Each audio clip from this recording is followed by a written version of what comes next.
the introduction to the book couldn't have been better done by me, as Nishant just spoke so well about it and picked up those 2-3 points, which kind of bring you into the book.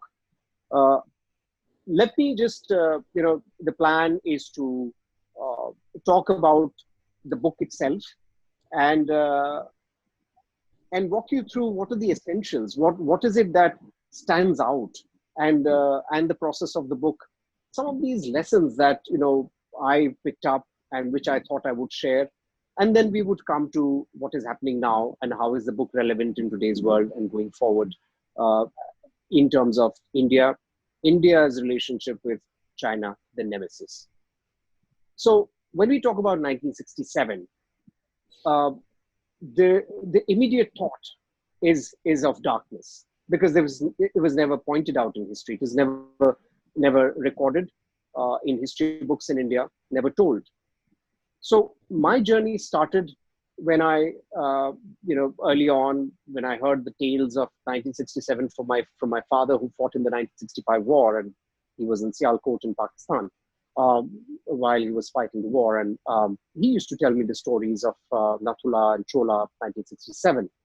When I grew up, I realized a lot of people hadn't known of it, and that's what prompted me to write about it, because it was in Doklam, and incidentally, we are at a time when India and China is, the countries are at a standoff. 3 years back, during Doklam, India and China were at a standoff, and when I spoke with people, they spoke about 1962. That's when I realized that it's time to tell a story the nation hadn't heard of, 1967. So 1967 essentially created a new narrative. I wouldn't go into the specific details of the book, and as Nishant said, it'd be good for you to read the book because that takes you to a story, a narrative. 1967, in a sense, until 1967, remember, it was 5 years from the time India had suffered heavy setback in its war against China in 1962. So 1967 was a time when Chinese psychological ascendancy was on its rise. And in the period between 1962 and 67, there were many skirmishes. There were many cases of firing and injuries to Indian soldiers, troops across the border. That had happened in those 5 years. China had become a nuclear power as well in 1964. So India went to war with Pakistan in 1965. When it did, China supported Pakistan. And, there was this little known story where China wanted to actually come into Sikkim. And this was something that was discussed in a war game in the US, which I have written about in the book. And the larger plan was to capture Sikkim and capture J&K, Kashmir. And Pakistani forces would arrive there, and Chinese forces would arrive in Sikkim. And that was the plan of 1965. India's thwarting of Pakistani plans really poured cold water over any Chinese ambitions in Sikkim in 65. The story starts from there because that's where Chinese ambitions of taking Sikkim started to take shape. There were incidents that happened between 65 and 67. Again, firing incidents, coercion by China, trying to bully at several places, whether it was with diplomats, taking in diplomats in Beijing, arresting them on charges of espionage, or doing several things to pressurize India. In fact, around that same time, the Naxalbari uprising had started, and it was again supported by China, just a few kilometers away from Sikkim, actually. And when this was going on in Sikkim, the Chinese had been pressurizing India by way of interfering in Sikkim's internal affairs. Let's remember, Sikkim was not a part of India at that point of time. So I'll come to why I mentioned Sikkim, because you will see China's employment of the smaller states against India in some form or the other. Sikkim was not a part of India. China would interfere every now and then. There was a big talk about 1962, which always prevailed. India was silent. India hadn't really, given a great account in 1962. But a lot of things had changed in the 5 years. The political leadership had changed. The political military relationship had changed. There was a lot of political interference in 1962 by the then Defense Minister Krishna Menon, which led to a disaster. And in the intervening period, a lot had changed, and it was reflected in the victory of 1965 against Pakistan. So when 1967 arrived, India had had certain things to be proud of, which was the victory of 1965. Also, it had beefed up its military strength, its weapons, its military divisions had been multiplied, and it had undergone a major force makeover by the time we had come to 1967. One of the things that had happened in the intervening years was that military leadership had changed. You had a very different kind of military leadership in 1962, which would kowtow to any form of political interference and did not have a competence of that level to challenge the ongoing any kind of political railroading. By 1967, we had somebody like General Sagat, who was the division commander in Sikkim. We had generals in the 1965 war who called spade a spade and gave great account of themselves and led India to a good show in 1965 war against Pakistan. So the leadership change had meant that bolder decisions, decisions that more confident decisions could be taken in that period.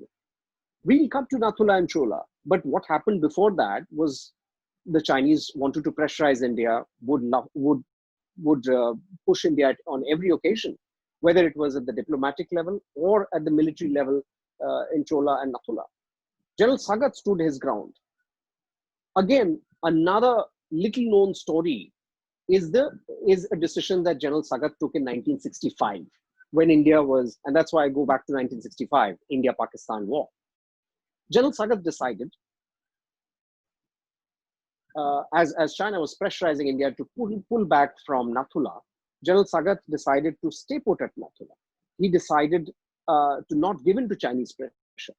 There was another pass called Jelepla, where under similar Chinese pressure, India had pulled back, had withdrawn. The Chinese troops came and sat at Jelepla.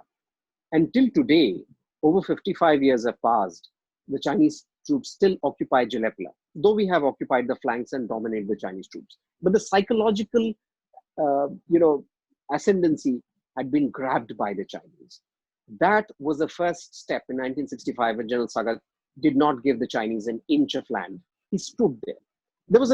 There's always a greater design in Chinese thinking and planning. Some people say, China, the 1967 battles happened because of the Chinese instinctive plan to attack India. I don't think Chinese have had any instinctive plans at any point of time in their history. They're well thought through. And the plan in 1965 and 67 and that of taking Sikkim was also to dominate the Siliguri corridor. Now, if we all know what the Siliguri corridor is, it's a narrow piece of land that connects the larger landmass of India with its eastern flank, with the northeastern part. Now, it's like a squeezed toothpaste tube. That's a kind of link that it is, with about 25 kilometers at its greatest width.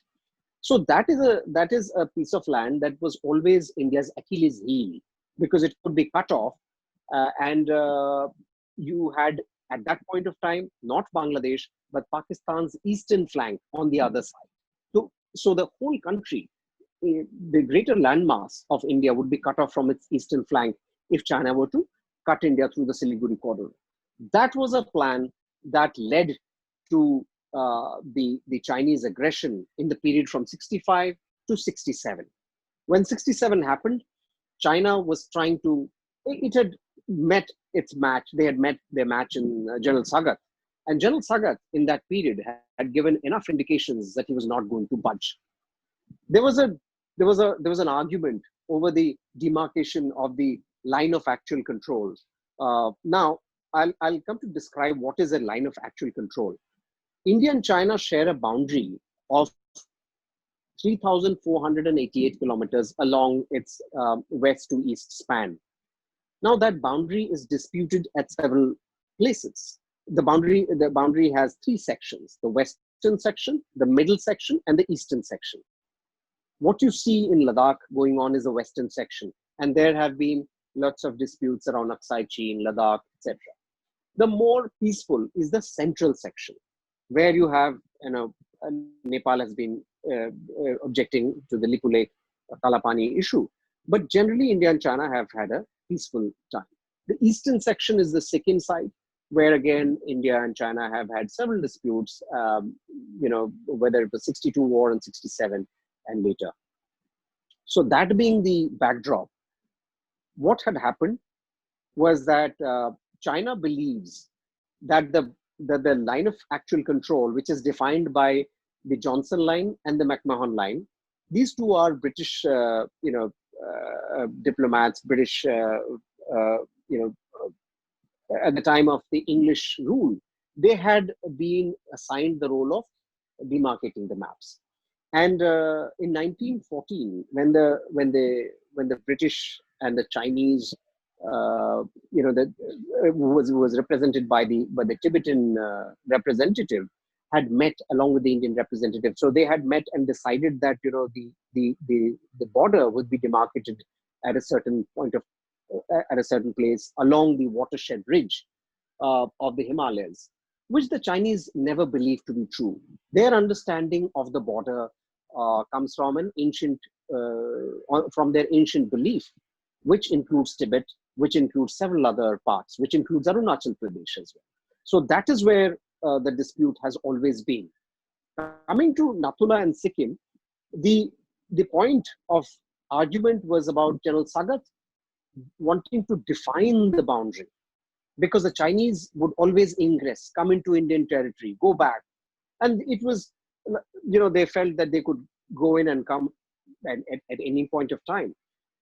So the kind of bullying, the kind of pressurizing that they would want to try and impose on India was something that General Sagat stood up to. He made sure that this was a time that he would give back to the Chinese what they had never seen before. So when Nathula came, the dispute, the arguments at Nathula came to a pass, a time where both the sides were in a state of extreme arguments. General Sagat knew that something would happen, things would go over the edge, and they did. I would leave you to read the book to go through the battle of Nathula and Chola. But there were certain decisions taken by General Sagat. I'll come to the leadership part, but there were certain decisions taken by General Sagat which turned the tide. It was one of those battles where China had started the battle, started to take advantage of surprise and deception that they had caused upon beginning the battle. All of a sudden, India was taken by surprise, but it was General Sagat's leadership, his confidence in his abilities, and his understanding of the lay of land that led to his using the artillery to literally bomb the Chinese to shreds. And that changed the course of the battle. Few days later, the Chinese had thought it was a flash in the pan. They had never ever thought that this would happen.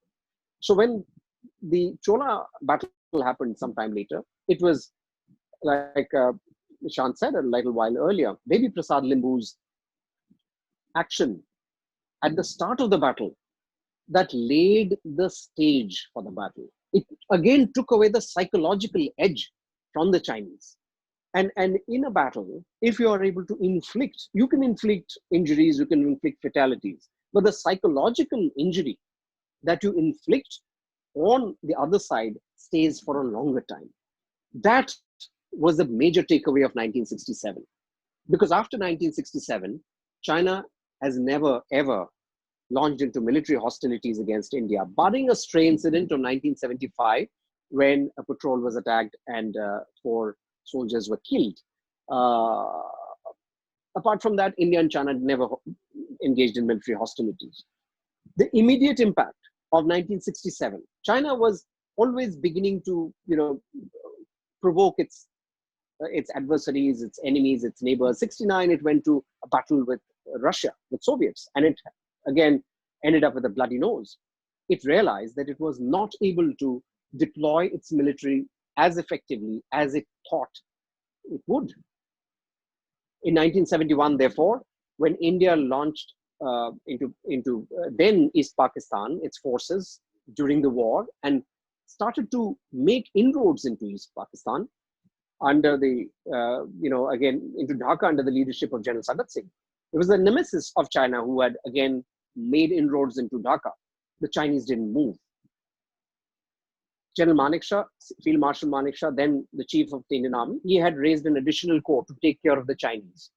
Apart from moving 10 or 15 people along the in opposite the Sikkim border, they hadn't done much. They hadn't done anything because they didn't believe that they could overrun India the same way they did in 1962. What was the reason? The reason was 1967. The psychological defeat that had been inflicted was there to stay. And that turned into a memory of sorts. And that memory turned into a legend, a kind of something that stayed on for a long time. 20 years later, when things came to a pass in Somdurungchu, there too, General Sundarji, who was the chief of the Indian Army at that point of time, took a leaf out of the page of General Sagat's playbook, and he moved an entire brigade from Zimintang. And that heavy lifting of a brigade was something that had not been seen earlier at those heights. The two things that General Sundarji employed at that point of time were very simple elements, but very difficult to deploy or employ in our everyday lives or even in military decision making. Those are speed and surprise. Speed and surprise were the two elements that he used in order to completely befuddle the enemy and demoralize it, because Chinese was suddenly surrounded by Indian troops at that height.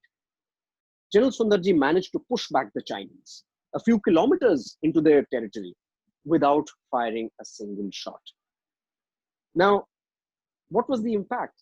Two decades earlier, the Chinese had tried to push India in Nathula.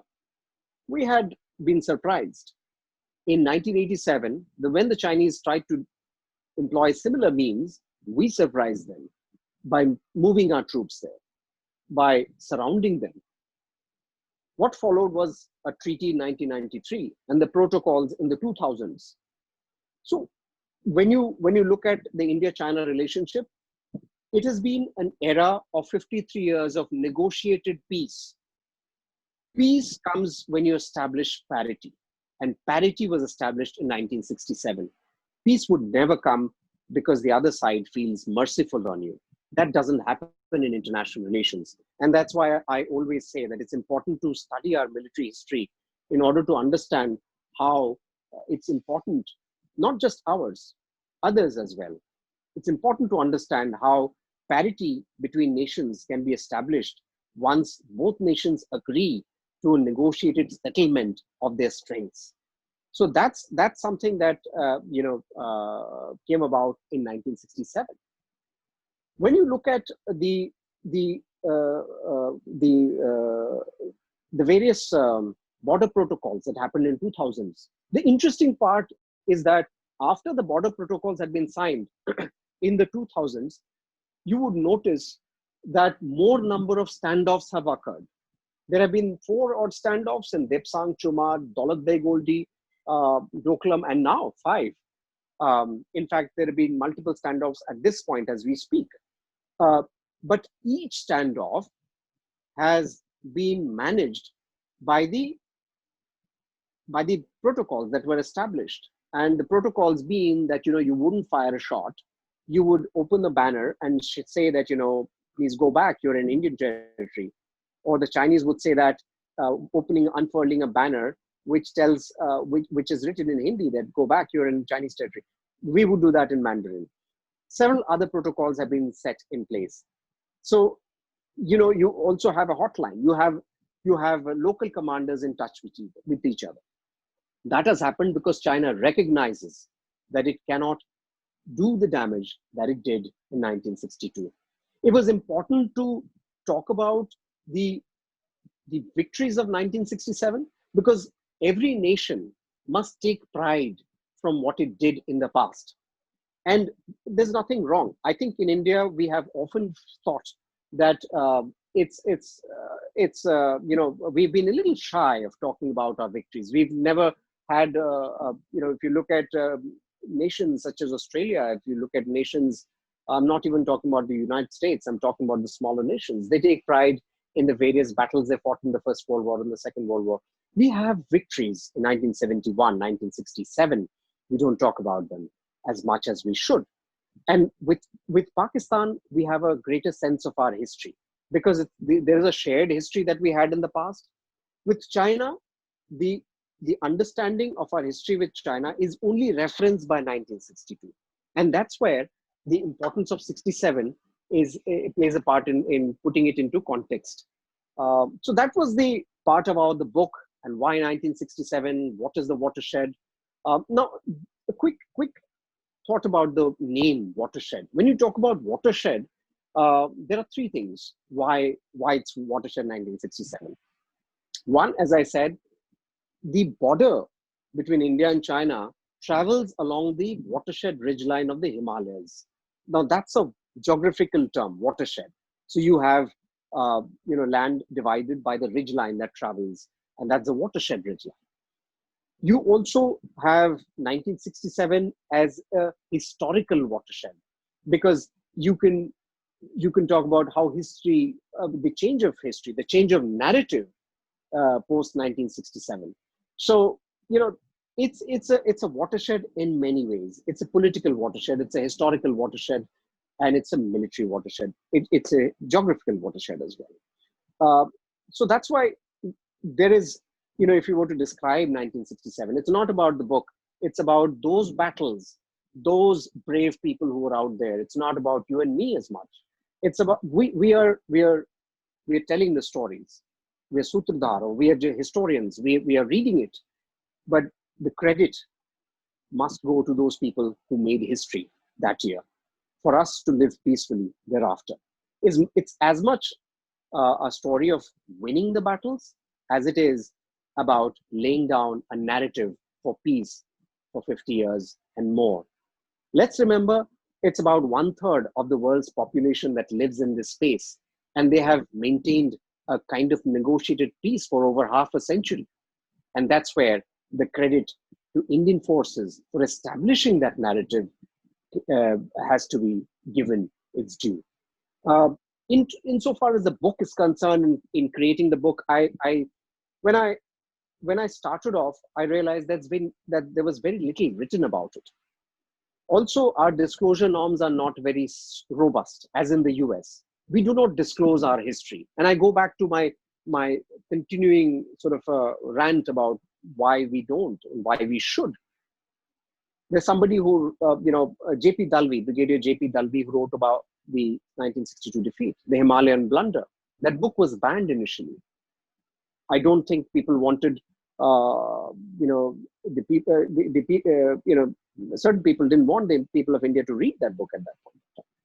Well, when I started to write this book, I realized how little is archived, how little is open to researchers or to historians. Disclosures are very little, very few. We don't even have an official history of 1962. You'll be surprised. We don't have an official history of 1971, which we won against Pakistan. Now, I'm saying this, it might make people uncomfortable, but that's true. We don't have official histories of wars that we've won, battles that we have won, histories that we have laid down. And, well, it's time to have those read by the people.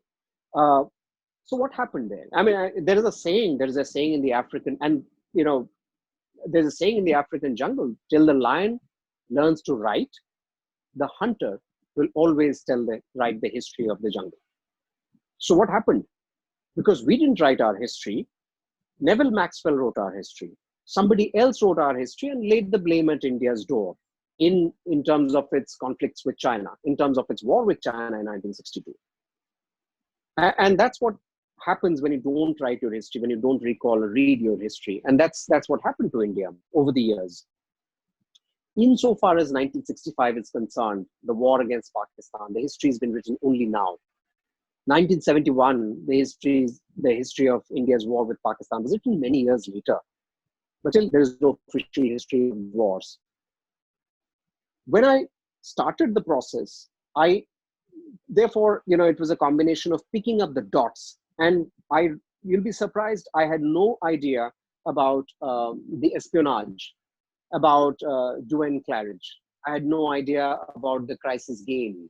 I had no idea of so many things. I knew that Nathula and Chola had taken place. But that's the beauty of research. And I say that because many of you would be pursuing several streams of academia, and students who would want to pursue a subject.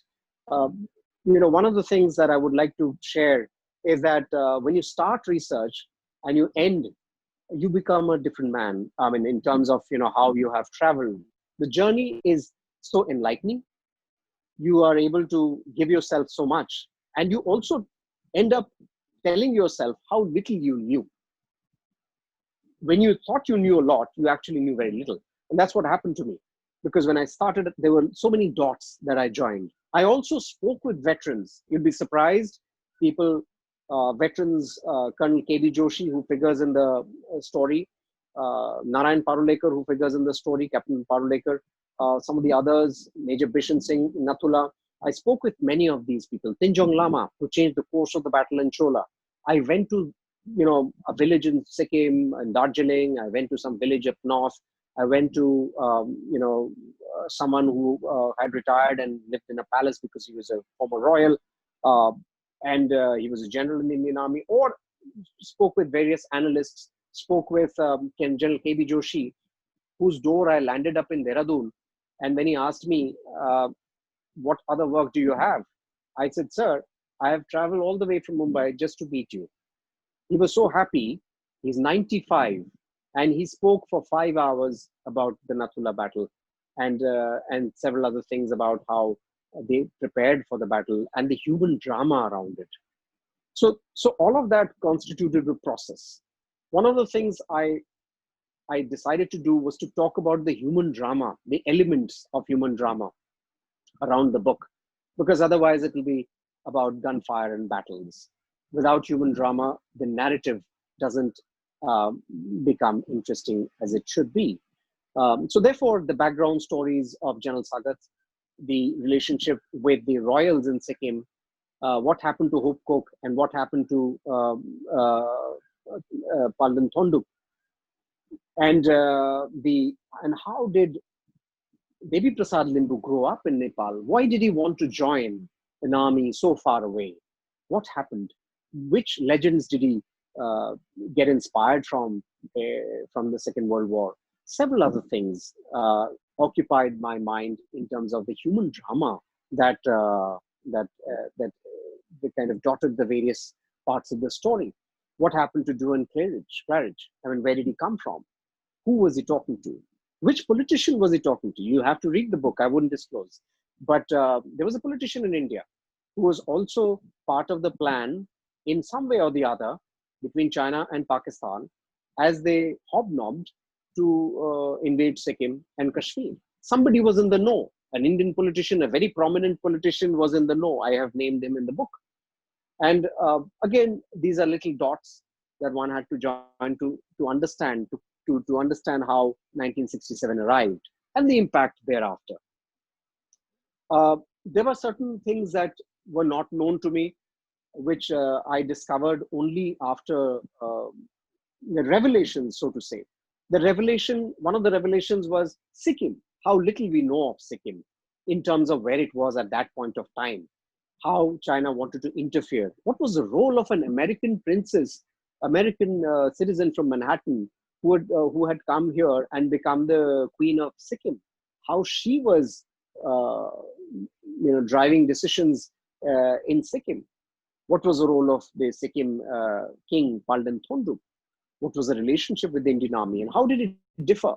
There was another revelation when India was taking over. The Indian army was India, the integration of Sikkim was happening, and Indian Army had decided to lay siege at the Sikkim palace. There was a time where it's perhaps the one point in history where the Indian Army was pitted against the Indian Army. You have to read the book why I say this. There was an officer of the Indian Army who was leading that, and his brother was on the opposite side, and who was part of the king's troops. Why was that? And that's an interesting feature, because Indian Army was also deputed, part of the king's forces were also constituted by soldiers and officers who were deputed from the Indian Army to be there. So when Indian Army had mounted that, had surrounded the palace, there was a time when Indian Army was surrounding the palace, and Indian Army soldiers and officers and deputation with the king's forces were actually defending the palace. I'll let you read to find out what happened. There was also a revelation of two former politicians flying aircrafts that bombed Aizawl in the 1960s. I'll leave you to read who were these two politicians, very well-known politicians in later life, who were also Indian Air Force pilots. They were flying. They were not flying the. They were also, there were certain aircraft being flown that day, and they were a part of that squadron that was flying to bomb Aizawl on that particular day. So certain revelations always seem interesting. They are crucial to the story, and they're a part of the book as well. Some of these things kind of grabbed my attention as I went around writing the book, which becomes a sum of these little parts. There are two takeaways of leadership that I would like to share. One was General Sagat. General Sagat's dilemma. He was, when the Nathula battle started, for those who have read, they would recall when the Battle of Nathula had started, the Chinese had started to pound India, had surprised India. General Sagat went up. He stood just behind the first line of defenses, and he urged his troops to go back into the battle. That was the first thing. Second, the dilemma of whether to use the artillery or not. As a matter of protocol and laid down order, he had to seek the permission of the higher headquarters in New Delhi and the Prime Minister's office to use artillery against China. However, there was a dilemma. I'm being hit. My forces are being hit. Can I use artillery? No, because the order has to come from Delhi. General Sagat decided at that point of time to use the artillery. Now, if I go back to the Gita and talk about the conversation that was there before the battle between Krishna and Arjun, the same dilemma was there in General Sagat's mind. What is my higher objective? Is my objective to follow the protocol and laid down order, or what is is there an objective higher than that? The objective higher than that is to protect the territorial integrity of my motherland, which is why I am here in uniform. And he took a decision himself to pound the Chinese using the artillery. By the time the decision had come from Delhi, General Sagat had already used the artillery against the Chinese and had prevailed over them. So that is a case in point in leadership. There was again another one in Somdurungchu when General Sundarji used the forces to go up to China and to go up to the border and surround the Chinese against the wishes of the diplomats sitting in Delhi. General Sharma, who had advised General Sundarji at that point of time, General Sharma was the Eastern Army commander. He said, and he told the diplomats in Delhi, that if you want me to withdraw, you are asking me to go against the oath of that I have taken to the Constitution to defend the territorial integrity of my country. General Sundarji told the diplomats, when the diplomats told him that the Prime Minister is not very happy. So he told the diplomats, ask your Prime Minister to get better advice. Later on, to be fair, when the Prime Minister traveled to the border, he heard the troops and he changed his decision. So it's again a combination of how you convey the message, and also how you get a differing leadership to agree to what is the situation on ground. This is about the watershed, the book, the events that happened. What we see now is a very different aspect of China. I was talking a little while earlier about China's civilizational narrative. China has always wanted to be at the center of the earth. In the 1960s, it was jostling to become a dominant power in the region. And over a period of time, China, after the collapse of the Soviet Union in the 90s, in 89, China came into the global fold in the 90s, and it revised its ambitions. It now wanted to become a global power. So therefore, China started to meddle in the neighborhood. And now what we see is a surrogate conflict that China has inflicted on India by involving Nepal, by involving Maldives, by involving Hambantota, Sri Lanka. And in each of these places, if you notice, the Chinese intent is to play into the weaker democracy or the weaker political system that prevails in these countries, so they can manipulate the leaders and in their stances against India. That's something that has changed from the 60s. It was a direct confrontation with India at that point of time. Now it has become a surrogate conflict. If you were to compare the US and the Soviets in the 60s and 70s, they had a Cold War, and they would influence other countries, smaller countries, against each other. China is trying to take the rivalry with India to that phase, and we will see more of competition and conflict. May not be direct, but would involve these other smaller states as we proceed. Pakistan remains China's proxy, but there are other smaller nations which will time and again, depending on the political system of the day that they have on in that particular time, will probably become a front for China, and which India has to contend with. What we see today is in Ladakh. Again, three quick points I'd make. One is it is coming out of a global pressure, and you see that the corona pandemic has put China on the back foot, and China has responded by picking its battles on older disputes, whether it is with Japan and Senkaku Islands, whether it's with Vietnam and the South China Sea, whether it is with Australia on trade, and whether it is with India along the LAC. It's employed a new entrant in this space, which is Nepal.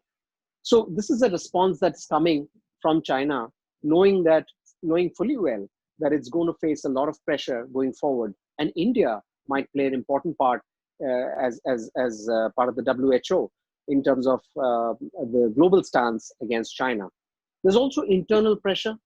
Xi and his party faces internal pressure in terms of the mishandling and the bungling of corona. So every time China has had internal pressures, they have resorted, or they have responded to that internal pressure through external force projections. And I say that the more China has changed from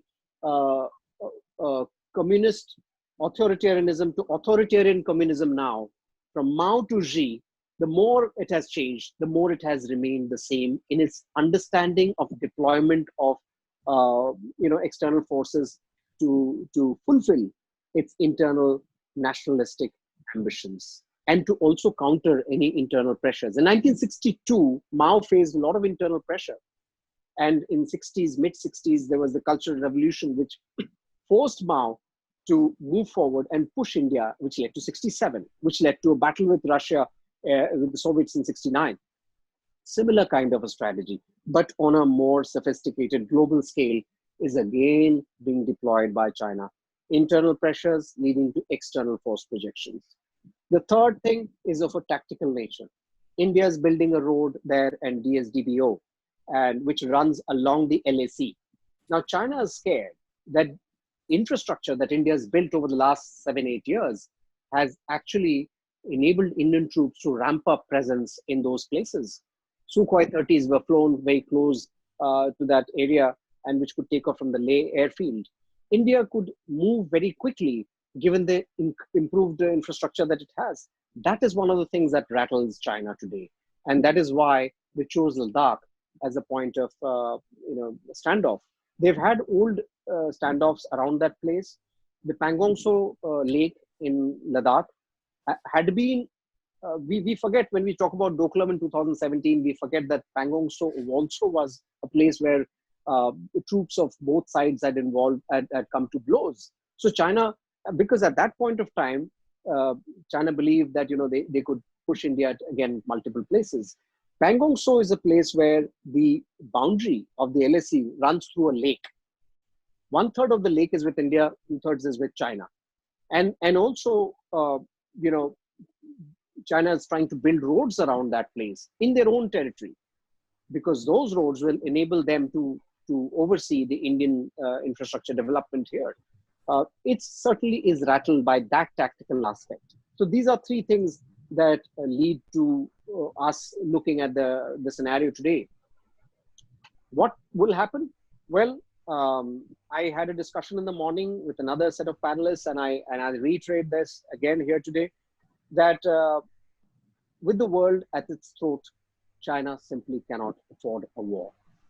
That's the bottom line. We can talk about it till the cows come home, but if you look at it, Shun Weidong, the Chinese ambassador, had a different hymn to play yesterday. He was pulling back. There was a drawdown. It's coincidental that Nepal has also not been able to push with the maps that it had initially thought of. And these coincidences are not mere happenstances. They are also a part of an understanding that China has, that look, this is something that will not really work. It's also an image deficit that China faces today, an image deficit that was caused by Doklam, which is why today you do not see much of Chinese media talking about going to town, talking about how they can browbeat India, which they did in Doklam, if you remember. Now, you don't see the Chinese media talking about it as much. And that's you see a lot of Indian media talking about it. But in 2017, it was the Global Times, which is, we used to, I read more of Global Times than Times of India, talking about it. And today they don't. So, and it's a quiet drawdown. It will happen. But if I were to put a finger as to where all this has been possible, we go back 53 years to that point of Watershed 1967. That's all I have to say. I think I have taken a little longer than I should have. I apologize for that. Oh, no. But I leave the floor to you, Nishant, for questions and any thoughts. Right. It was quite detailed, sir, and very intriguing as well. You went into a great detail, which was very much required into Indo-China relation, as well as to understand the relevance of 1967 from the perspective of your book. You have explained it really well, the fact that what went into the journey of writing this book, and why is it important to revisit 1967 right after 62, what happened in 62. We have quite a lot of questions. While you were speaking, we already started having flow of questions coming in from our participants. And before I ask Shubham to get into those detailed questions and start putting it to you one by one, I have one question to start with. Currently looking at this world scenario in context to the pandemic, and the way the whole perception of China's involvement and China's misdoing of late informing the world about the pandemic outbreak, and the way it has spelled it out for its dynamics as a power relation. How do you see this affecting Indo-China relation in a larger sense of term? Do you think somewhere the complex dynamics between US and China is going to impact India as well? That's a great question, Dr. Dadwal. And I think the way I would look at it is things have changed in the last 3 years. If you look at Doklam, the Chinese could count on US to bring India to the negotiating table. The US has not been very, has not pushed India at any point. Now, 3 years down the line, China finds itself isolated. as far as India-China relations go, it's a complex relationship which has uh, cooperation, competition, and conflict. The three C's, as I see. And uh, you know, it will. I foresee it to be a combination of all these three C's. How? Insofar as trade and investment is concerned, we continue to have the interconnected investments that we see. There'll be a little bit of a drawdown, but again, I don't see that. I don't see China being completely isolated in that sense, though it'll suffer. There is a global alliance being built up on its role in Corona. India is going to play a part in that. I see the relations between India and China souring in that context. I also see the relations between India and China being affected by China's policy of encirclement. In terms of Corona, India will play an important part, and I think the seat at the WHO table is something that worries China, and that's also one of the reasons why China stepped up an extra gear in terms of uh, in terms of having connecting or going up against India at key places along the LAC. That has not happened earlier, which I feel is a very different way of engaging with India than earlier. There was a scuffle at in North Sikkim. There was also Nepal, which was at the behest of China, was pushed against India. There was also something, the ongoing standoff in Ladakh. So this thing will continue. There will be a drawdown, but China wants to send a message that if India is part of a global alliance, China is going to be stern with India. And India has proved equal to the task. India will be a part of a global alliance, is what I think.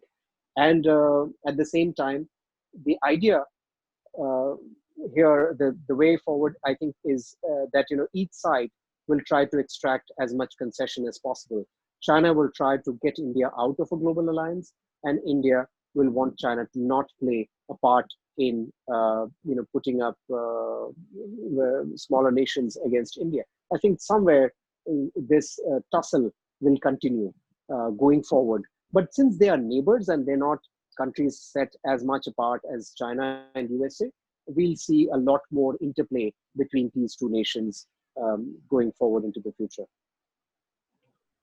Right, sir. I am Shubham Chauhan, a student of BA Political Science. I think there is some technical issues with Siddharth, sir. And I'll go ahead with the questions. We have quite a few questions for you.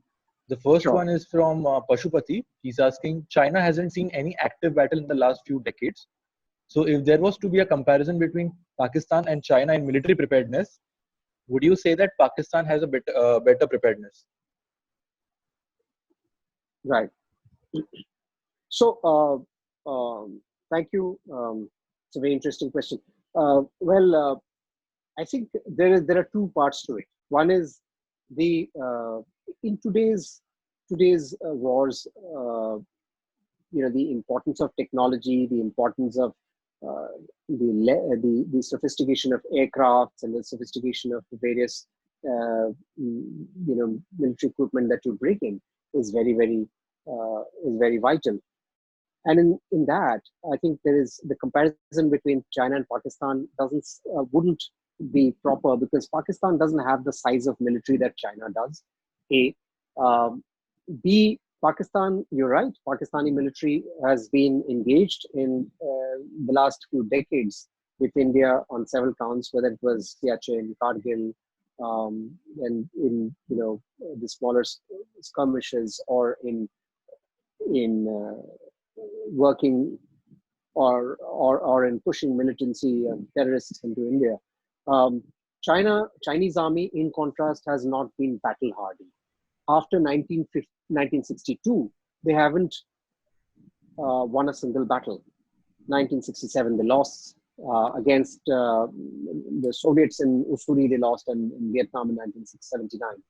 So that is, the answer to your question is that yes, the Chinese army will always remain much more powerful than Pakistani army. The Pakistani army is more belligerent. The Chinese army, or the actions that the Chinese army would take, would be very different from a Pakistani army. And that's the reason why I said the Chinese do not undertake any action without thinking far. They will only take military action where they're sure of a victory. And that's one of the reasons why you haven't seen the Chinese army being active after Vietnam at all. And we're talking about 31 years, 41 years, 41 years. So that is the thing. But insofar as the comparison of strength is concerned, I think Pakistani army doesn't measure up. It's a much smaller army. The Chinese army is one of the largest armies in the world. And that's something that will always, I will always say that the Chinese army is much stronger than the Pakistani army. Right, sir.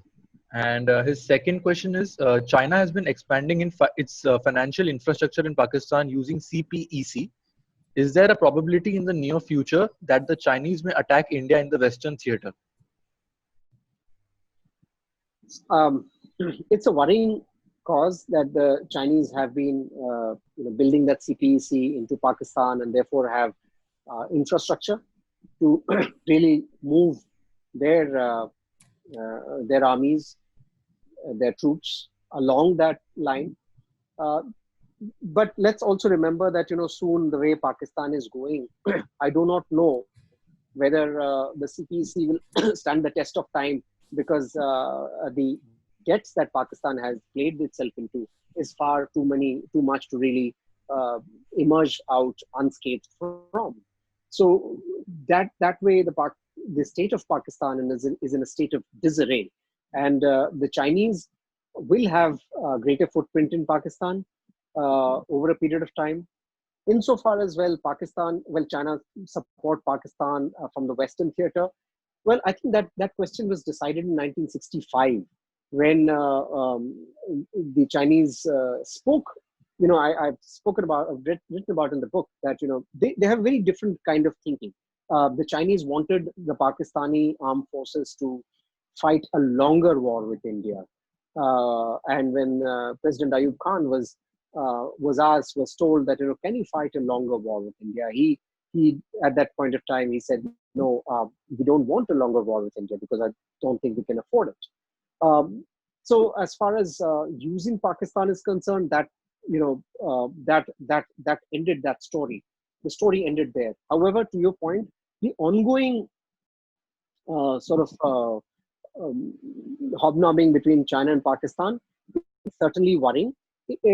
And I feel it'll mostly be a worry for the state of Jammu and Kashmir, given the fact that now China has taken up the Kashmir issue along with the Ladakh issue at the UN, and this happened in January, as late as in January 2020, when in the middle of the coronavirus they thought that this is something that they should take up at the UN against India, and they included Ladakh, which is the third time they had included in 6 months. Which says a lot. Earlier, they had never used Aksai Chin, that part of Ladakh, in their Kashmir, in their point on Kashmir at the UN, but they've now started using that. They also have CPEC, which runs through that place, which is also their worry. They feel that Indian infrastructure along Ladakh and those areas will deter any Chinese misadventure in that area. Their role in Pakistan needs to be seen with caution, and you're right, that's something that we should be wary about, and we should be proactive in determining what our strategy should be insofar as Pakistan and China are concerned. We've spoken about the two-front war, but what I think is preparedness, military preparedness, and in that sense, I think the thought of the future for India would have to be prepared against not one, but two enemies, Pakistan and China, in different ways. Yes, sir. The next question is from Yash Kumar. He's asking, sir, how much infrastructure development is needed and within how much time should it be completed in LAC and in Arunachal Pradesh in order to counter China's expansion? Yeah. So, one of the things where China was unnerved at the Indian infrastructure development along the LAC that was happening is because China doesn't have and you'll be surprised to know, China doesn't have a strong infrastructure on the opposite side. And that's why the Indian road, the DSDBO road, which connects to Daulat Beg Oldi over the Shyok River is something that China is wary of. The construction of infrastructure has taken, has picked up speed in the last 7-8 years, especially over the last 4 years. That has seen a lot of development. I've been to parts in Ladakh and Sikkim, and I see that development is quite stunning. And that is something that has worried China. That this is not an army of the 60s, wherein India did not have the infrastructure, and yet gave China a good fight. Even in 62, where the soldiers stood and fought, they really deterred China from taking ground. And now, with the infrastructure development, that deters China's plans. Why Ladakh? Because in 62 and in Ladakh as well, the India's understanding is that the Chinese attack, if it were to come, would come from the Chushul area, which is, if I were to give you a description of the geographical lay of land, which is, it is ahead of the Pangong Lake. So that's one of the areas where India expects a Chinese attack to develop. So the building of Indian infrastructure really rattles China.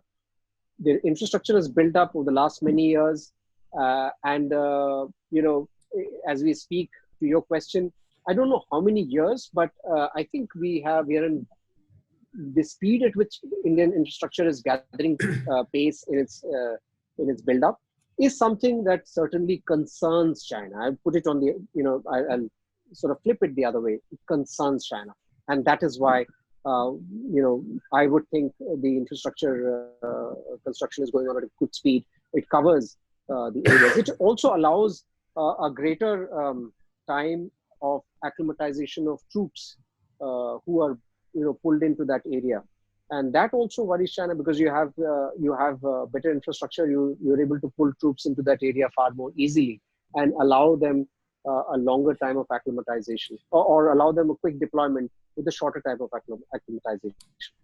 India has also used deployed troops in that area far more for far longer periods than what it used to do earlier, and that is something that has also not been a very good news for China. So yes, so to your point, infrastructure development is something that has really gone on to bolster India's defenses against China. Siddharth sir, how much time do we have? I think we can take one or two last questions, because I don't want to stretch it beyond 2:15, because sir is also having other sessions on other. Okay, sir. Weekends. Okay, sir. So I'll ask 2 questions then. Yes. The first one is from Sukirat. She's a student of law and she comes from a defense background as well. And her question is war and blood the only solution for peace, especially in today's scenario when there is hardly any recognition for the soldiers? I didn't get your last line. When there's no recognition for? There is hardly any recognition for the soldiers. Right. That's a good question. Haskirat, is it? Haskirat. Okay. Sukirat, yeah. Sukirat, that's a good question. Changes the compass of our thinking. Well, I think war. My professor, when I was studying, when I was at my master's in Columbia, he said, "We may not like war, but war likes us."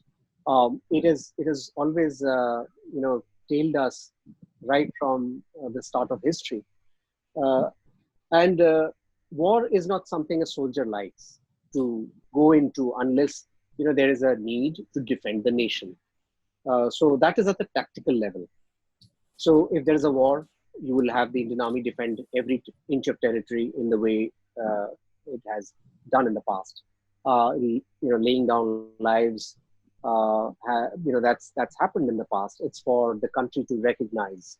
That is how I would put the answer. That it's for the country to recognize whenever there is there are soldiers laying down their lives. To your larger question, no, war is never the way to go forward. And that's why you've seen no war, no battle in the last 53 years with China. I would end this with one line saying that, sometimes you need a battle to ensure peace. That's what 1967 did. Ensured half a century of peace. If you had not had 1967, imagine how many more conflicts on battles would we have had with China. So I think that is also that's another way to put it. Sometimes you need the battles to make us think that we need peace forever, and that's why you've had such a long sort of stage of peace. Right. Shubham, last Yeah. question. Then we'll. I think we'll have to take two more questions, sir, if that's possible with time limit. Sure. Yeah, The please. first question is from Jui Marathi. She's a student of BTech. She's asking, do you see India playing some tactical role between the current China-Hong Kong issue? I think I going by, and I'll speak as an analyst on this. That look, India has not raised its voice earlier on issues where China has disputes with other countries, whether it is Taiwan, whether it is the South China Sea. But India has played a limited role in the Indian Ocean, whether it is Quad, whether it is other alliances. Insofar as Hong Kong is concerned, it's a developing situation as we speak. I don't expect India to talk about Hong Kong unless it is provoked. And I think if India needs to, and this is what I think, taking my analyst hat off, I think India might not interfere. But if I were to take the analyst hat off and say what India should do, I think these are negotiating pieces that India must deploy where it feels, because where it feels so, because in international relations, you need to push and be more bold and decisive in your statements. If those statements, those decisions help you to garner concessions from the other side or extract concessions from the other side in the larger game. And when I talk about the larger game, I talk about the neighborhood, the various other issues, etc. And if China pushes India on Nepal, I don't see why India shouldn't be talking about Taiwan. I think India needs to be more bold than it has been so far. In that sense, I think India, over a period of time with China, India has been bold in terms of facing up to the standoffs. But in terms of the external issues in other countries, I would like to see India to be a little more bold than what it has been and play a greater role if it wants to be a regional power that it aspires to. Right. Shubham, you're taking the last question? Yes, sir. Probal, sir, if I can just bring your attention and try to shift the topic to a more national context as far as the Indian Army is concerned. The next question is from Navneet Anand. He is a student of BLLB, and he wanted to know your views on the Indian Army's newly proposed 3 years tour of duty. I think that's a proposal that's come about, and that it's got its complex aspects as well. I think it's a good proposal to have on the face of it. How it is implemented, what is done, is something that remains to be seen. It's a proposal that has that has come about after a lot of thought. But as with many other proposals that we have on ground, I think the implementation is key. And in India, what we have seen in the past is, several of these, not several of these, this is a one of its kind, but other plans and proposals do not fulfill its course because of lack of implementation. How it is implemented, what are the, what are the finer points that needs to be seen. And frankly, I've not gone into the finer points of its execution. On the face of it, it is something that we should employ. We should know. It's a good plan in terms of a good idea in terms of its deployment. But how it is used is something that we need to see in future. All right. Yes. I think so that's our Alka ma'am is muted as well. Yes. Unmuted as well. Yes. Alka ma'am, Probal sir, with this, I would also like to introduce you to our director, Dr. Alka Parekh ma'am. She's listening to us. Yeah. Yeah. Ma'am, So can you hear us? yeah. Yes. Yeah. So I must say that as a citizen of India, this was a very enlightening talk for us, because when Doklam happened, most of us were very worried that we can never stand up to China. And as you said, we were not aware of this 1967 episode at all. So that kind of changes the entire perspective as to how we look at China and how we look at all the small aggressions that it is doing on different parts of our border. So in that sense, this was a very enlightening lecture, sir. And we really enjoyed it. And this was very, very nice to know. And as I said, more reassuring for the citizens of India. So I think this was very nice, sir. Thank you very much. Thank you. Thank you, ma'am. It was very nice of you to sum it up with your kind words, and very magnanimous of you to have felt that way.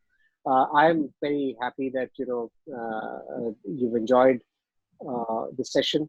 I have personally enjoyed interacting, and the questions were absolutely enlightening. Sometimes you have questions that make you think on your feet using the information and understanding that you have. Hopefully, I have been able to address the questions. There's always a subjective element, and you can always differ on opinions.